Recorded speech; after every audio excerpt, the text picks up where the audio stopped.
If a rabbit runs by and you are hunting elk, you don't even look at the rabbit. Right. You are fully focused on what you went to do. The way you are going to win is you pick one target. You want to own that thing. Here's a great exercise. I was playing with this the other day. If you just describe a bunch of building product brands, choose your window company, let's put some faucet companies, just list them all in GPT. And then say, imagine that these brands are Star Wars characters. Who would be like who? It's going to assign one of those brands as like Darth Vader, like a villain. If there's some deep-seated piece of information that GPT is mining and then reflecting that gives you the sense that you're Darth Vader, you need to know that because you're not going to get the recommendation. Search has changed. The type of content you have to make to get and keep the loyalty of a contractor on Instagram, it is not what you wrote in your blog on your website the last 20 years.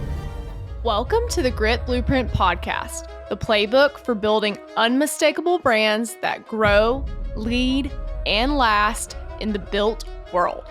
I'm Stephanie Couch, the founder of Grit Blueprint, and I'm a lifelong building industry insider. I was raised here, built my career here, and now my team and I help others win here. The truth is, you can be the best option in your space and still lose to someone else who simply shows up better and more consistently. Each week on the Grit Blueprint, I'm going to show you how to stand out, earn trust, and turn your brand into a competitive advantage that lasts. If you're ready to be seen, known, chosen, and become unmistakable, you're in the right place. Let's get started. Welcome to the Grit Blueprint Podcast. I'm your host, Stephanie Couch, and I am here today on site at the Window and Door Manufacturing Association Executive Management Conference, and we're in Boston, Massachusetts. We're at the Parker House Hotel, which happens to be, Todd, the oldest hotel in the United States of America. Pretty historic, right? Yeah. I mean, I feel like George Washington could have been doing an interview here at some point. I think so. No pressure. No pressure at all. I am here today with my friend Todd Tomalak from Zonda. He is the principal in the building products part of Zonda. You do amazing research, and you actually just spoke at the conference as well as I did.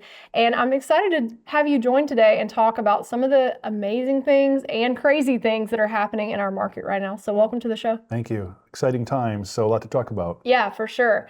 And you just spoke to, I think, about 60 of the top leaders in the window and door industry. And you talked about the macro, all the data, the analytics, and then I flipped the script a little bit and talked about AI and branding. But I think overall the sentiment is things are a little slow right now. They feel soft, and no one's quite sure how it's going to turn out. But you have some interesting data on where things are going. So let's just talk a little bit about that to kick it off. Yeah, so maybe I'll set a bit of context for how are we where we are right now. Things are pretty soft. Pricing is bad. There's a margin that's bleeding. Things sound pretty rough. We did some research at the beginning of the year looking at when people are configuring their homes, apart from the whole question of like, do I want to go buy a home or am I locked in? How often will I upgrade, say, the windows versus the flooring versus the cabinets? And one thing that was real clear was when costs increase or mortgage rates increase or affordability gets squeezed, which that's been the story this year, the number one category that gets suffered the most sensitive category was windows and doors. Do you think that's because people don't open maybe their windows as much? They don't think about them as much. I mean, doors you open every time you go out. But is it because they aren't seeing that aesthetically like a kitchen countertop or a bathroom tile or that what? I mean, that's always what I've kind of thought. Is that what the data shows, or do you have a gut feeling on that? I like windows and doors a lot. I think the challenge is you're fighting against a bundle. So if I want to upgrade my countertop, I might also upgrade my cabinets. And then I can't stop there, then the faucets too and the appliances. And then now it's whether or not the windows and doors can override that whole bundle. So when we see the upgrades happen with windows and doors, it tends to be on its own in isolation, which means the buyers love it. It's great. But it's got to be on its own. So the exciting story is that we're in the part of our year when we're re-examining our macro. For the first time, I think in the last 18 months, we're raising our single-family starts forecast, both for this year and for next year. Not a lot, a little bit. And we're a little bit more positive on which way mortgage rates are going, which means that those buyers that were maybe thinking about, do I want to do my windows, or maybe, should I only do the kitchen? We would expect more windows to generally go in. So that's a nice way to start next year. We generally expect 2026 to be remodel led, more growth and call it mid-single digit growth in window and door spending next year. Doesn't sound like a lot. Most of it's because it's really taking off in Q2, and declines maybe in single family spending on windows and doors just due to the timing issues. By the time we get to late next year, we think we see both parts, new construction and home improvement, begin to take off, and plausibly, we'll see, but plausibly double-digit growth. Yeah. By the next year. Then leads us to another problem that we all have seen and know is coming, is the pro contractor is going to be a shortage, a labor shortage. They're going to really be able to make so many decisions in the market, which is why I talk so much about branding and notoriety and being remembered and chosen, because if you don't have that loyalty of that contractor, what is going to make them in that home when they're selling at the kitchen table to that homeowner that wants new windows? What's going to make them say your name and your window product or your door product instead of the other 25, 30, 40 options that are out there? And that is a big point of contention, because I do believe they're the ones that are going to be selling. Even if you have a dealer channel, I worked in the dealer channel and the distributor channel. Yes, they have decision-making power. But ultimately, the person signing that check is at the table. Yeah. That's the contractor. Yeah. Even in new homes, we've seen that, where the homeowner wants a certain product and the builder wants a certain product, and maybe they even have a rebate structured. And then the rubber meets the road, and the installer wants to do something else, and we see them, especially when the market gets tight, they look the other way, maybe even bundle it with some other products. Yeah. Completely agree.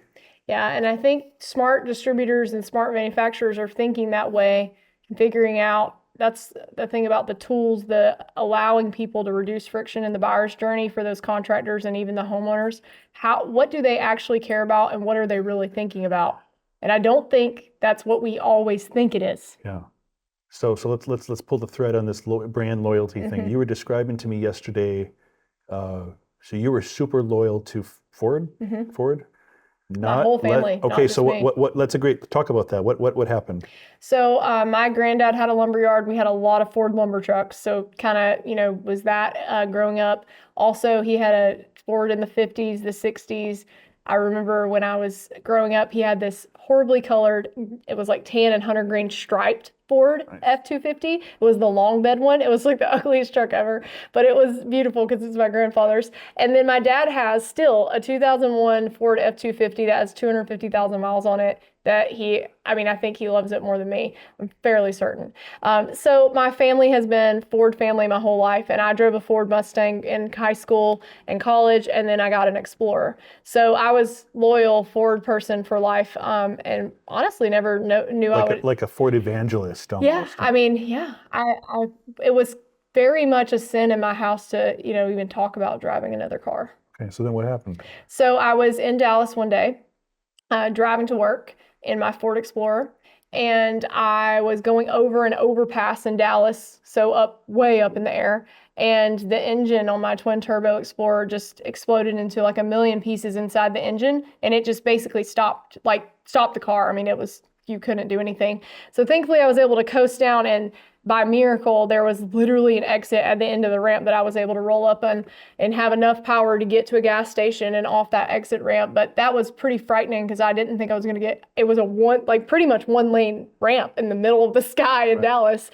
And it was scary. And so when it came time to buy the next car, I just couldn't make myself buy a Ford again because I was like, man, this is not good. They didn't take care of the issue. Freak event. Yeah. Freak event. Like Clinton predicted it. They, probably doesn't happen. How many other times did you drive it? But a lot, for years, like two or 3 years. I think I had the car like 3 years maybe or something. Yeah. Yeah. And they could have fixed it?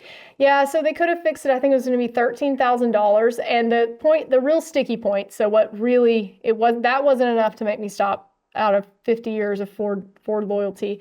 What was enough was that when I took it to the dealership, it had 100,000, 501 miles on it or something. So barely out of warranty because I had a 100,000 mile warranty on it. And they were like, sorry, Charlie, And so $13,000 was what it's going to cost to fix Does it. Ford know about this? Not yet. I would love to talk to Ford about it because I would drive a Ford again. But at the time, I was a little sour about it. And so all 50 years of that brand loyalty went to the Kia dealership and bought a Telluride. Okay. Now that's interesting. So generation after generation, super brand loyal. Yeah. Wouldn't have even talked about something else. So let's maybe just connect the dots to what we're seeing in housing. So the last 5 years, there's been more, we talked about like those freak events, your engine blowing up. There have been more outlier, weird swings in pricing, inventory issues, tariffs. You couldn't find products to save your life or find an installer. We did some math on this. There were more like edge case events in the last 5 years than there were for the prior 50 cumulatively. Wow. So I would say we should have all sorts of product companies shaking up the snow globe of like they used to have great brand loyalty, they had great relationships, they had the right program, and like none of that is the same. It's kind of all up for grabs. Yeah.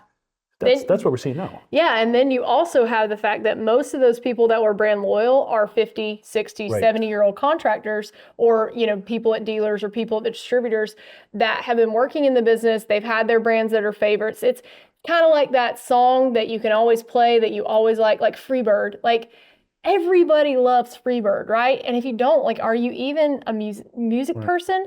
And at some point though, I don't know if the next generation will scream Freebird at the end of a concert because will they even know what Freebird is? So Ford and Freebird is the Ford and Freebird, yes. And the thing about it is though that the next generation is going to be loyal. They're loyal to brands. We've already proven that through certain things. It's just how they become loyal and how they find them is different. And that's what I don't think brands are optimizing for, and they certainly aren't winning at it yet. Most of them. So said another way, brands are optimizing like it's 2003. Yeah. But it's not 2003. We're in an entirely different era. That's right. Yeah. Yeah, they're selling to the boomer and the Gen X generation like they did in 2003. They should be selling to Gen Z on TikTok or wherever. I'm not saying TikTok is the platform for everyone, but the pro contractor is doing research online. They're using AI tools to search. They're looking at videos on YouTube. The homeowner is doing the same thing. So if you're not optimizing for that, I do believe you're missing. It's undervalued attention in our industry right now because no one's really doing it. And if you wait too long and everyone does catch on, then you're going to just be behind the 8 ball on that end. Right. There's historical and macro, like there's a whole story that seems to be coming together that I'm hearing. I think we talked about this before, but if you went back in time 50 years to the beginning of 1974, this is like when people talk about stagflation. Yeah. Oh my goodness, what are we going to do? We're losing jobs, and then inflation's going up, and rates are going. So this is an important precedent because in January of 1974, there was this belief. If we went back in time, that there was this big underbuilding of housing going on, but like 2 million units a year were expected for to be required for like 20 years. Yeah. We saw this big wave of multifamily coming online at the same time, just like we do right now. And then there's even problems in the treasury market. There was a failed bond auction in August of that same year, and then we ran into the same type of issues with stagflation. Remember the scenes of people parking their cars because they were waiting for gas rationings. And what people forget within housing was the next year, we don't even call it this anymore, but at the time, the next year was known as the lumber recession.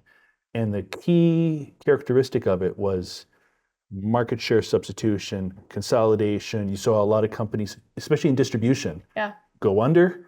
3 years later, Home Depot appears on the map.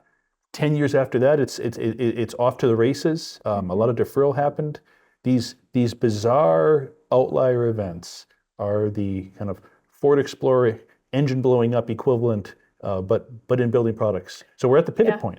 I agree. And I do think people are worried about that, and they also don't know what to do if that is the case. That's the thing is if that repeats itself, history is one of the things that I love the most because it does tell us a lot about the future. And I talked a little bit today about we don't know what's going to happen. The data is showing us something, but there could be outlier events that shift that. What do we know? So here's a question that I think is going to hit us right in the face next year. that we know we will face, but I don't know what the answer will be for some of these, especially window and door manufacturers.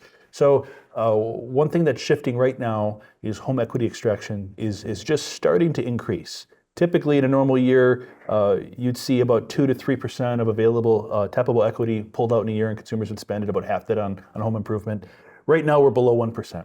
So rates are beginning to move a little bit lower. There's more accrued equity than there's ever been. We're starting to see evidence that homeowners are tapping that home equity. And the reason that matters so much, we've talked about this before, is that what tapping the equity does is they spend more, but they also bite off more. So it's not just, hey, I want to do a window and door job. It's, I want to do a window and door job, and I've been in that kitchen is driving me nuts. And I want to redo my cabinets, and I want to redo my deck, and I want to do, and so, you know, what that really does is it changes who's the contractors involved. What are they going to recommend? You know, the GC is maybe an entirely different GC than just the guy who only does window jobs. So our kind of working hypothesis is that the companies that gain share next year are the ones that play really well with these big GC dominated jobs that are just more complicated. And then maybe you've got some other stickiness that they can find themselves part of the project because of something that the consumer identifies as important. I do like, I won't say the name of the brand. I'm not going to say the name of the company, but there's a Sky Cove, beautiful product. I wanted one in my own home at some point. And that's the type I always go back to, that if I had to bite off a big project, that you just do it by the bullet. Even if it was a different project, you might think about it. No, that's a great point of like your wish list. I think there's a lot of practicality that goes into things sometimes. We were talking last night about this. I think this is one of the most interesting things in buyer behavior and in branding and customer data, is that we all like to think of ourselves as super hyper logical thinkers and decision makers. You know, I did this because of that, and it makes sense, and the logic is solid and all those things. But most of buyer decisions, there's a lot of statistics around this, are actually not. I mean, they're emotionally led in some way, even in B2B, which is actually, everyone thinks B2C is like, oh yeah, you bought this thing because your granddad had it and your mom had it and, you know, whatever, you ate it at Christmas when you were 6. No, even in B2B, logical decisions are not what leads most of the time. How does that actually affect what people are doing in this category? Because you feel an emotion around your home so deeply. Let me ask you, let me ask a separate question and we'll answer it with that. So in the example of your Ford, loyal to Ford for years and years and years, you went to a Kia. Why did a Kia? Well, I liked aesthetically the way it looked. So the Telluride had just come out. I was starting to see them everywhere, and they just looked really cool. I knew I wanted a white one with black wheels and black accents, so I had like a specific one I liked that I kept seeing. Did you have any other, like, if you couldn't get a Kia, what would you have done? Probably going back to a Ford. Okay, so now that is the case study of what we should be thinking about. That it's sometimes this is my own perception, but what we hear marketers talk about is like this universe of all these brands, and I like this one first and this one second, and if I can't do that one, I'll go to the 7th one. If I don't like that one, I'll go all the way down. But basically, there's like one other thing that you had your eye on. And there's a few reasons, like with the Kia, other than just aesthetics. That was what first caught my eye, which is why I think branding is so important. Like, you see something, you lead with that first, right? And then from there, it was a 10,000 or 100,000 10-year warranty. So I knew that it was fresh, like everything. Fresh of mind that too. mattered because I had just dealt with that. And it was a brand new car, so I knew it would take me longer to get to that than it did with the Explorer, where I had bought it like 50,000 miles or something. And then from there, it was also the fact that I wanted some comforts, like heated seats. Well, every other car that I looked at that had the things I wanted was 80 grand. Where this car was like 50 grand.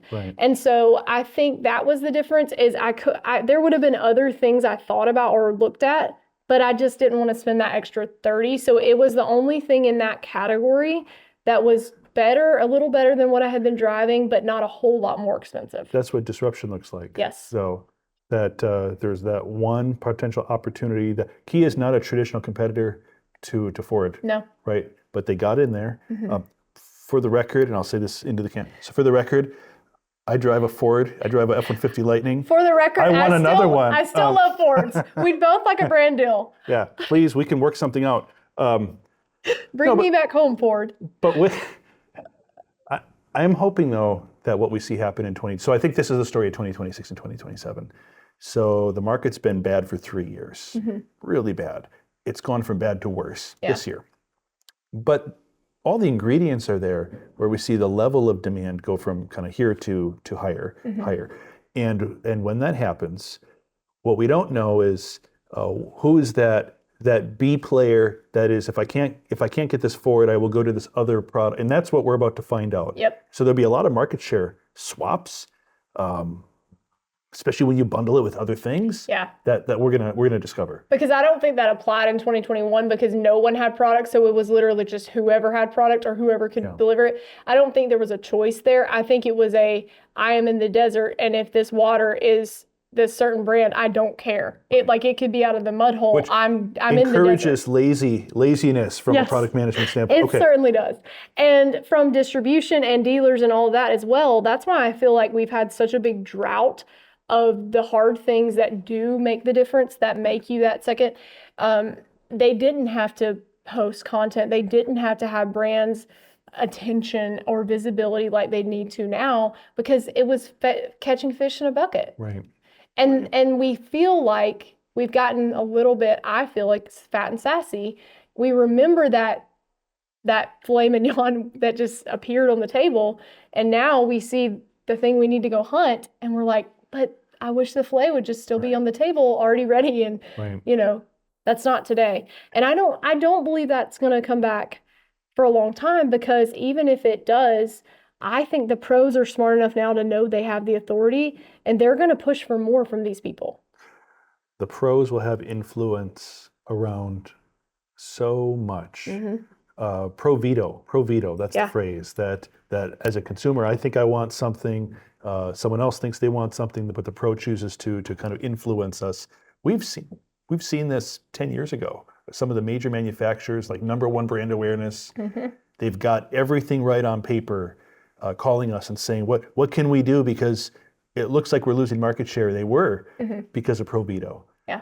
So that would be a fun thing to measure, would be to say, when the pro vetoes, what's the Kia? What are they putting in there? Yeah. Because that's probably what we'll see. Well, and also why? Right. Because if I ask you to tell me why I replaced my 50-year brand loyalty with a Kia, I don't know what you would have said, but you probably might not have thought that my Ford Explorer engine exploded on the top of a bridge in Dallas and I got scared, and then, all these things. And there was a car shortage at the time, and cars were more expensive than they ever been, and it was all these catalysts. Those tail events. Yeah. You've heard, I don't know if I've told you this, my example of what tail events do. Tell me. Okay, so you go check into a hotel, and some hotels have like the little coffee area or the little. So you're tired out, and you check into your hotel and you go to the coffee area, and you ask for a coffee, and they bring you a whiskey. All right. So now that's a tail event because you believed that this was just a regular, right? And it raises all sorts of other questions. If it's a whiskey, then am I even in the type of restaurant that I think I am? Is it a safe place? Should I be here at this time of night? Who knows what's going on? Yeah. Do they serve food? All sorts of other things that we don't know. So you running into a tail event tends to be related to a whole universe of other decisions that get made. Yeah. And maybe totally unrecognizable versus the original event. So that's what we see happening. Yeah. And I think that for people that are looking at what would matter to people that are pro contractors, or even in the dealer channel, how do you get their attention, keep their attention with these products? Because there are so many products out there. There's so many brands. They're all innovating. They're all great products. I mean, some are better than others. But in certain categories, like a mid-tier vinyl window, or, there's a lot of options. And so when you look at that, if you think about where the attention is today, that has shifted. And even I talked about today, search has changed. What was the search engine for years? For 20 years, it's been Google. Yeah, Bing tried to get like 1% of the market, and whatever, DuckDuckGo and some other people. That they were so far away that it didn't even matter. It didn't register. But today, that's already shifting so quickly that people are searching on YouTube or Instagram or ChatGPT. Yeah. And I don't think they realize that the type of content you have to make to get and keep the loyalty of a contractor on Instagram, Right. it is not what you wrote in your blog on your website Right. the last 20 years. Right. Yeah. GPT will do feels like original analysis, comparing your. Here's a great exercise. I was playing with this the other day, and I'm not going to say who wins, but if you just describe a bunch of building product brands, so choose your window company. Let's put some faucet companies. We'll do like a Moen and Delta and Kohler, or throw some flooring. Just list them all in GPT, and then say, imagine that these brands are Star Wars characters. Who would be like who? Yeah. It's going to assign one of those brands as like Darth Vader, like a villain, or as an evil. It's going to assign someone else as a hero. Now, I would want to know, just like, boy, like, because when we ask much less on the nose questions about like, well, which one do you recommend? Like, I'm thinking about, you gave this example later today. Like, I'm in Colorado. I'm thinking about installing a certain type of window. What should I do? Yeah. If there's some deep-seated piece of information that GPT is mining and then reflecting that gives you the sense that you're Darth Vader, you need to know that, because you're not going to get the recommendation. Yeah. And also, if your person cares about something specific like sustainability, or if they care about, longevity in a certain climate or something like that, then they are searching based on that exact thing. So that's what I don't think people get about the way search is happening today. Google was like, windows near me, remodel windows near me, windows in Colorado. ChatGPT is a paragraph that I'm speaking into. I'm actually prompting mine via voice. Hot tip for those listening: if you use AI, talk to your ChatGPT. Do not type it, because your prompts will be so much more detailed. Which means that you're asking these questions, and if you don't have somewhere on your site that answer to that super detailed question, you're not even going to come up. Let me just touch that one. Let's pull that a little bit further.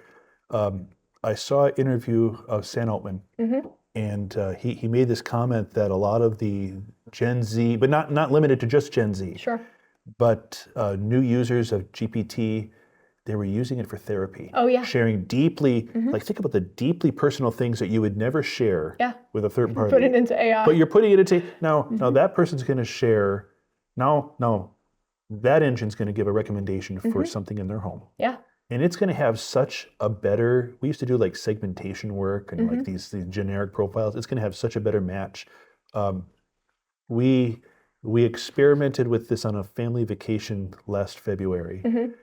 And we were visiting an area we had never been before. It was a cruise, stopped at a little spot. And my wife basically wrote a story about our family. Here's what we like, here's the ages, here's what's all going on. Give us a daily itinerary. Yeah. And the restaurant that it picked out was a restaurant that I couldn't even find on Google Maps. Like, it was fantastic. We loved it. We did it just for the experiment of doing it. But to your point about getting a really good understanding of your customer. Yes. This is a different type of fit, and I think most manufacturers don't have a real good sense of the recommendation that they'll get for these different types of fits. That's such a good point. So I'll pull that thread. I believe strongly that the way you are going to win in the next 5 years, we'll say, is you pick one target. Now, there might be subsets around that target, but you want to own that thing. Yeah. So we'll take hunting as an example again. Like, if a rabbit runs by and you are hunting elk, you don't even look at the rabbit. Right. You certainly don't waste your bullets, or you're scaring the elk off by shooting the rabbit. Right. You are fully focused on what you went to do. But I think most people don't have the discipline to say, we are really good at this thing, and we are going to niche down to say we are going after that thing. You know what you should do? What? You should ask GPT right now, what window, give them a scenario. I'm doing a cash out refi, like we talked about. I've always thought about doing my kitchen. I've always thought about what brand window should I use? And then do it side by side with, I was just going to refresh my windows and see, I wonder, it's not going to be the same. No, it won't. And you have to think about that from a big brand perspective. Yes, they need more volume and they have all these channels already. But I also do believe that if they really pulled back the numbers and they really looked at who is loyal to them, what are they buying, and where are they buying it, that there would be per ratio principle. It would come out. It has to. I've never seen it not in the data. I worked in distribution and I've had a lot of customers throughout the channel. There is always one or two people, and I always ask them this, Todd, if you could tell me one person that if I said, I'm going to take this one person that's your customer and I'm going to multiply them times 100, and that's the person you have to work with the next 20 years, does that person pop into your mind? Easy. Okay. Every person has that. Why do we not look at that data and say, this person's great, they're easy to work with, they pay on time, they buy my products, they're super loyal, they never get complaints from their customers, they install the right way, all those things. I'm going to go find 20 more Todds because Todd's awesome. Right. Why do we not do that? Instead, we wait until someone comes into the office and says, I'm not Todd. I'm the exact opposite of Todd. I'd like to give you my money and the headache that comes with it. And we accept that and then we chase it. Right. That is, we're just focused on the marginal sale versus And I do know it's a volume game in a lot of places. And I understand that to get volume, you have to be able to sell a lot of people. But I think there's enough volume in each niche. Like if you said remodels in the Southeast in, this area, there is so much business to be had in most of those areas. Even if you didn't niche by area, if you said I'm going remodels in this tier with this product, you could crush. I think most of the reason why we don't do that is because we think that if we could just get 100 wide instead of being, we're a mile wide instead of a mile deep. Yeah, so we'll probably characterize market share within subgroups more precisely, is what you're suggesting. Yeah, I think we should. And I think that people should spend more time thinking about the actual person behind that. Right. Not just like, well, these guys do $5 million a year, they build 50 houses. Right. These guys do $100 million a year, they build 1,000, whatever. That data doesn't tell us. What you need to know is, what does that human that's wearing the boots, that has the hammer, or that has the credit card or the check that's paying you, what are they making decisions based on? Right. Because they're the ones that if you win them, then you could win 100 more just like them. Whatever you love, your Instagram has already figured that out. It's giving you ads based on that. Here's the setup that I see to your point. Over the last 70 years, we've had roughly the same number of new homes built every year. 1.5 million, 1.5 million, 1.2 million, 1.8 million, but it was in the same range. Sure. But there were 50 million other homes that existed in the housing stock. We kept building the same amount, and then it's 60 million. Now we're at 130 million existing homes. That those are the ones who are becoming ripe for renovation. This is what we had talked about before, and that's generally the hardest type of thing to do. It's much easier to bid on a whole new home. Yep. But that's going to be a niche that is not very clear, at least not yet, who is the best at executing on that niche. But we'll find out. Well, and like you said, the hard thing is always the thing no one wants to do. But if you can get really good at it, that's why I love windows and doors so much, because it is so technical, it's so difficult, and there's not a lot of experts around that feel really, really good That's about where the it. margin's at. That's right. Right. Exactly. Right. All right. Well, I want to end this with one last question, because I think we could do a 10-hour podcast, but I know you have a plane to catch. So if you could leave us with one thing that you think is really important for the people listening that are in the window and door industry to think about for 2026, one thing that you're like, hey, open your eyes, this is what you should see, that maybe their people or the macro is just missing, what is that? So for the last 3 years, you've operated in an environment where it was generally easier to sell to new construction than home improvement. That's flipping. Yep. That's flipping. And what's more is the type of projects that are going to lead the market growth is going to be higher income, a little bit higher tier. Some of those will be home equity funded. That's an entirely different model of how you go to market, of who you market to, where do you succeed. And they need to be very deliberate about understanding whether or not if they do well there, and then how they're going to approach that market, because whatever companies gain that initial wave of share are going to gain a lot of margin, and the rest will be left with how it feels right now, which is a rough time. Yeah, I agree. So go and do some research on how you do in remodel, and if ask ChatGPT how your remodel sector is, and if it's not what you want to see, then figure out what metrics what strings you can pull to make that happen. Things are going to change, especially if rates continue to move. And very quickly. That's the thing. We're not going to have a big rev up period. I think it's going to turn on a dime. Right. Right. Well, thank you for your time today, Todd. And thank you for joining me on this episode of the Grit Blueprint. And I'm sure, hopefully, we'll do this again soon, maybe in 2026 when all these things you're predicting. We'll see how these things turn. That's Yeah, right. thank It'll you. be good to see. Well, thank you for joining us on this episode, and we will see you next time. Thank you for listening to the Grit Blueprint podcast. If this episode helped you think a little differently about how to show up, share it with someone in your building world who needs it. If you're ready to turn visibility into growth, then head to gritblueprint.com to learn more and book a call to talk to us about your growth strategy. Until next time, stay unmistakable.